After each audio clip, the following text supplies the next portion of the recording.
Bonjour à tous, il est 12h30 dans le Grand Abidjan et partout en Côte d'Ivoire. Merci de suivre le temps d'information sur RTI 2. Il fait la différence de par son abnégation au travail et son apparence vestimentaire soignée. Pour ce fait, il est apprécié de tous. Lassine Diakité, chauffeur de minicar sur la ligne Abobo-Djamé, est à l'honneur ce jour dans notre portrait.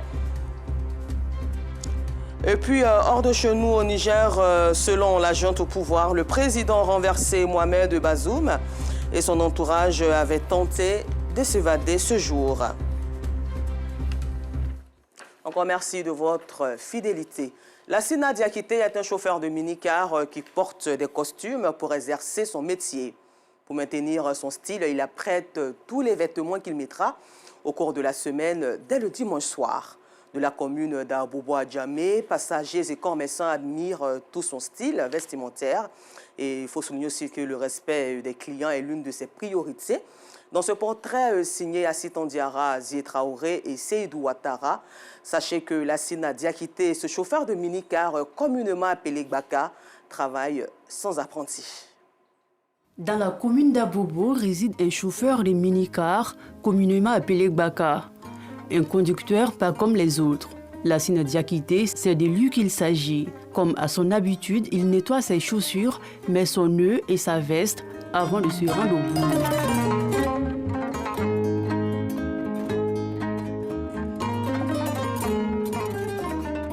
Lassine, vêtu de manière impeccable, pourrait facilement être confondu à un fonctionnaire d'État. Mais que non, il est bel et bien chauffeur de minicar. Et pour éviter d'être en retard, Lassine apprête tous les vêtements qu'il mettra au cours de la semaine, dès le dimanche soir. J'ai beaucoup aimé le costume parce que le costume me prend trop plus que les autres habits. Tout le monde apprécie, donc ça m'encourage aussi. Semaine ça là, je pris ça pour le costume que j'ai pris semaine ça là, c'est pour la semaine là. Voilà, c'est ça, vous avez trouvé ça sur le fauteuil là. Parce qu'il y a les fois, tu es fatigué, tu dis que tu as te réveiller tôt. Donc, ça fait que tu ne peux pas te réveiller tôt. Si tu as déposé dans le placard, avant que tu as cherché ce qui doit t'apporter, donc ça a mis du temps un peu. Donc je ne prends pas une fois qu'il m'a retiré à la presse, je viens et dépose là.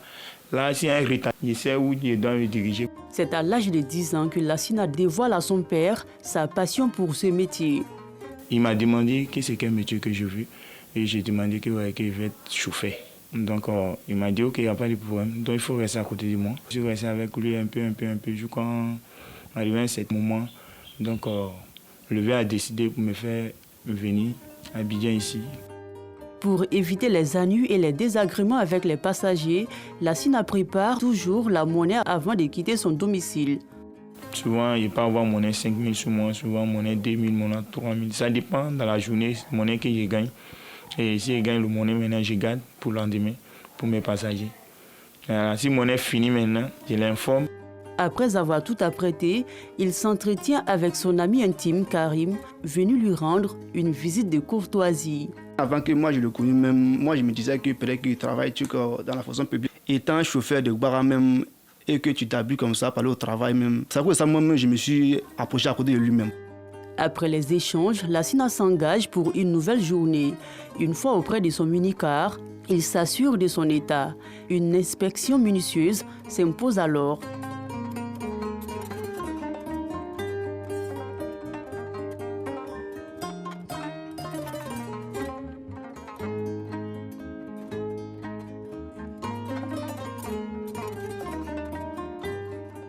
Rassuré, Lassine part à la recherche de sa clientèle sur l'axe Abobo PK18, commune d'Adjamé. Le plus impressionnant chez Lassine, c'est qu'il est à la fois chauffeur et apprenti. Les apprentis n'aiment pas respecter mes passagers, donc c'est par rapport à ça. Tout un coup, j'ai dit non, à faire l'apprenti, j'ai arrêté. Sinon avant, je roulais avec l'apprenti. C'est pas facile, mais en fait, on fait avec. Nous-mêmes, les chauffeurs, ils nous manquent de respect. Ils commencent avec les passagers, pas fini. Ils mettent sous nous. Et souvent aussi, les gars fient à nous de toute la journée. Donc, c'est par rapport à ça, moi, j'ai décidé de rouler seul. Grâce à son apparence soignée et tout le respect qu'il voue à sa clientèle, il réussit à charmer de nombreux usagers qui ne manquent pas de le complimenter. C'est ça trop. En tout cas, il est bien. Il ne roule pas fort, il s'en doucement. Lui, là, en tout cas, il n'insulte pas les gens. Il n'est pas comme les autres. Son style vestimentaire, sa propriété, son élégance et son amour pour son métier, des véritables atouts pour lui. Son gbaka est toujours plein. Tous veulent être transportés par les charmants et dynamiques chauffeurs. Je voulais monter dans un premier Guara. Ce chauffeur est venu me contacter. Bon, il est tellement bien habillé qu'il inspire confiance. Je suis parti monter dans sa voiture. Les autres ont commencé à se plaindre. Je leur ai dit de dégager devant moi, car celui-ci-là, il est bien habillé. Quand il monte dans sa voiture, tu te sens plus en sécurité. Quand tu respectes ton métier, tu vas réussir dedans. Mais ceux qui prennent leur métier comme avec la main gauche, là, le métier aussi va les prendre avec la main gauche. À la gare d'Abobo, l'accoutrement de Lassine a séduit et impressionne plus d'un. Sa manière de s'habiller même là, ça attire les clients de monter dans son camion. Quand c'est un coin, le client ne peut pas faire foutre sur toi. Mais si un chauffeur tu es sale, quand c'est un coin, le client va toujours faire foutre sur toi. Pour éviter tout désaccord avec ses passagers, Lassine les conduit toujours à destination, contrairement à d'autres chauffeurs qui, eux, profitent des embouteillages pour laisser leurs passagers en cours de route. Les passagers, on les prend et puis on les met dans les difficultés, les gars payent les transports et puis on les met encore, les gars marchent là. Moi, dans mon cœur, je ne peux pas faire ça parce que ce n'est pas normal. Parce que quelqu'un qui voit que non, il dit non, il va à la Renault. Et puis vous êtes tombé d'accord. Et puis après maintenant, arrivé en cours de route, si il y a un embouteillage, vous tournez à la personne. Vraiment, c'est du péché. Moi, je ne peux pas faire ça. Un peu que moi, je gagne, ça me suffit. Parce que de un, je ne prends pas péché de quelqu'un. De deux, l'injure de maman, les paroles maudites, ce n'est pas derrière moi. L'amour de Lassine pour sa profession le pousse à déployer tous les moyens et surtout à prendre toutes les dispositions pour ne pas rencontrer de difficultés. Je suis avec parapluie là. S'il pleut, je cherche mon client en bas de ça. Lassine est aujourd'hui un modèle pour les commerçants de friperies dans la commune d'Adjamé. Ces derniers louent son courage. Parfois même moi, je m'habille comme ça. Parce que je vois un chauffeur de Gbaka déjà qui s'habille. Donc pourquoi ne pas vendre les guines et puis s'habiller comme ça aussi? C'est parce qu'il a plu, c'est pour cela que je suis comme ça. Sinon chaque jour, je m'habille en responsable comme le vieux père. C'est un vieux père en tout cas. Il m'inspire beaucoup. Ce jour, Lassine sensibilise les autres chauffeurs à être des modèles en adoptant un comportement exemplaire. Toi, tu es en train de prendre 20 personnes dans ton véhicule. Normalement, là, les doses, les boissons, les comprimés, on va arrêter ça. Et de deux encore, ils ont qu'à respecter les passagers. Lassine a un seul objectif, avoir son propre véhicule. Mettre à ma prière pour ça, avoir ma propre voiture. Lassine, l'élégant chauffeur, reste un modèle pour les jeunes Ivoiriens et Africains. Pour lui, il n'y a pas de saut métier. Il faut juste s'armer de courage et savoir saisir les opportunités pour atteindre ses objectifs. Plein succès à Diakité Lassine, un exemple à suivre et surtout bonne chance pour son désir d'être propriétaire d'un véhicule. Au quartier Kennedy, dans la commune d'Abobo, un gros trou en pleine route perturbe la sérénité des usagers et des riverains. Avec Yacouba Koulibaly et Assitan Diarra, voyons son impact sur la population. Ce trou béant au cœur de la chaussée d'une des voies qui traverse le quartier Kennedy dans la commune d'Abobo constitue une sérieuse menace à la bonne fluidité de la circulation. Pour s'assurer la pitance quotidienne, Souleymane est obligé de braver la pénible traversée de la voie. J'ai l'habitude de passer ici tous les jours, mais à chaque fois quand j'arrive au niveau du trou, je sens un peu la peur à cause de l'état du trou. Parce que c'est très très dangereux. À tout moment, la voiture peut descendre. Cette restauratrice subit au quotidien des désagréments. Quand il pleut, on ne peut pas s'asseoir ici, on ne peut même pas vendre. Ça gêne mon commerce. Parce que souvent, quand les clients ils arrivent comme ça, si j'essaie, à cause de l'odeur qui dégage même, souvent les gars ils refusent de manger. Ils disent non, c'est bon, ça va. On déplore que ces odeurs nous empêchent vraiment de manger. Le tout, le fait que ça grandit, les enfants ne peuvent pas jouer parce qu'il y a eu un enfant même qui est décédé dans ce trou. Nous ne voulons pas que vraiment ce genre de situation se répète encore. Il y a les clients qui refusent de venir chez moi à cause des moustiques. Pareil, les femmes, les dames, là, elles versent des ordures dedans, les eaux sales. Ce sentiment de frayeur est partagé par cette riveraine. Elle craint pour la sécurité des plus petits qui n'hésitent pas à s'amuser à côté du trou sans la moindre prudence. On souvent n'arrive pas à dormir. Nos enfants, un peu, tant que les pics qui tombent malades, on n'a pas l'argent pour aller à l'hôpital. En attendant un éventuel reprofilage de cette route, les usagers et riverains ont les regards tournés vers les autorités compétentes. Et pour la préservation de l'environnement, installé pour certains aux abords de grandes voies, les jardiniers embellissent de par leur activité certaines artères communales. Ici, des fleurs, là, des arbustes et plantes grimpantes aux reflets entraînants. Nos reporters Farid Assissé, Assiton Diarra et Zié Traoré sont allés à la rencontre de ces vendeurs de fleurs dans la commune de Cocody et ses environs. Le métier de jardinier, Yacouba l'exerce depuis 26 ans maintenant. Il était rayonniste et n'a aucun regret d'avoir ce emploi. Son amour pour les plantes fait de lui un homme heureux et il gagne bien son pain. À ses côtés, ce stagiaire à qui il transmet les secrets du jardinage. Je dirais dedans. Je ne dirais pas qu'il n'y a pas mieux dedans. Seulement, bon, si tu fais ça, tu peux nourrir ta famille, tu peux t'en sortir en fait. Nous, on a toutes les variétés ici. La variété qu'il faut comme maison, dehors, jardin, autour, on a tout. Amadou Zeba a trouvé sa voie après avoir abandonné l'école. Le jardinage lui réussit plutôt bien. Quand j'ai quitté l'école, j'ai décidé d'être jardinier parce que j'aime tellement les plantes. Et je suis venu apprendre pour devenir jardinier parce que j'aime le travail.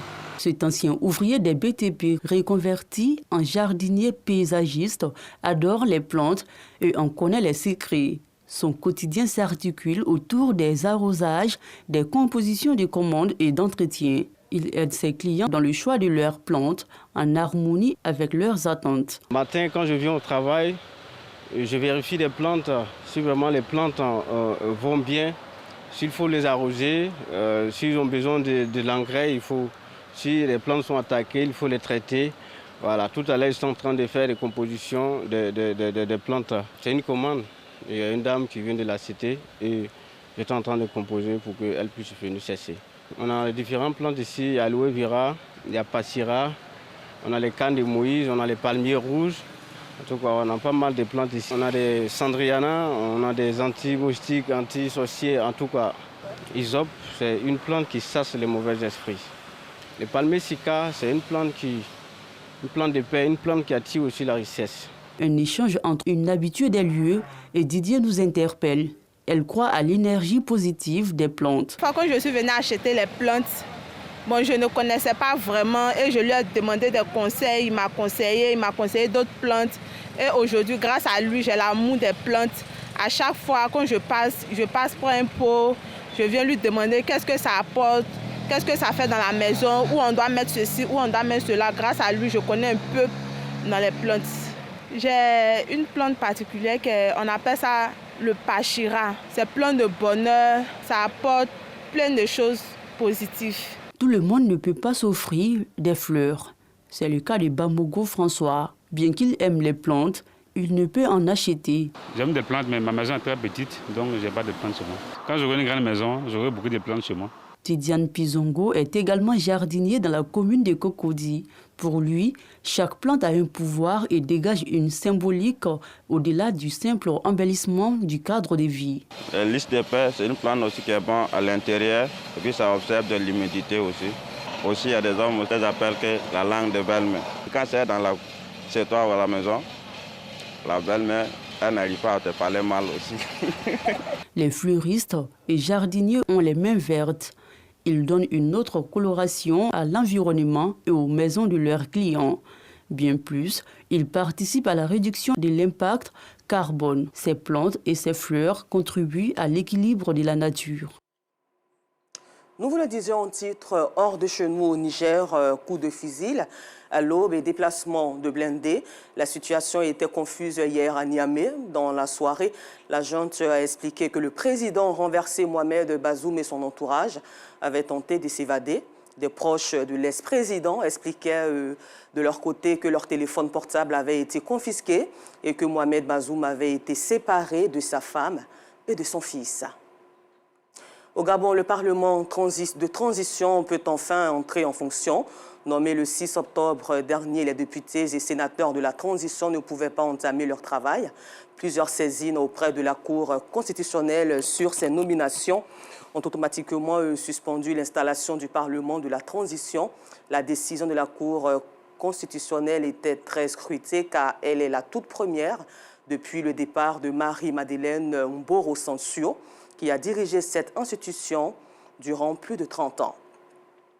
Et puis nous terminons ce temps d'information en Haïti où la police nationale a procédé hier, jeudi 19 octobre, à l'arrestation de Joseph Félix Badio. Il est soupçonné d'être l'un des auteurs intellectuels de l'assassinat du président Jovenel Moïse dans sa résidence dans la nuit du 6 au 7 juillet 2021. Merci de nous avoir suivis et excellent week-end en compagnie des programmes de RTI2, la chaîne toujours plus proche des populations.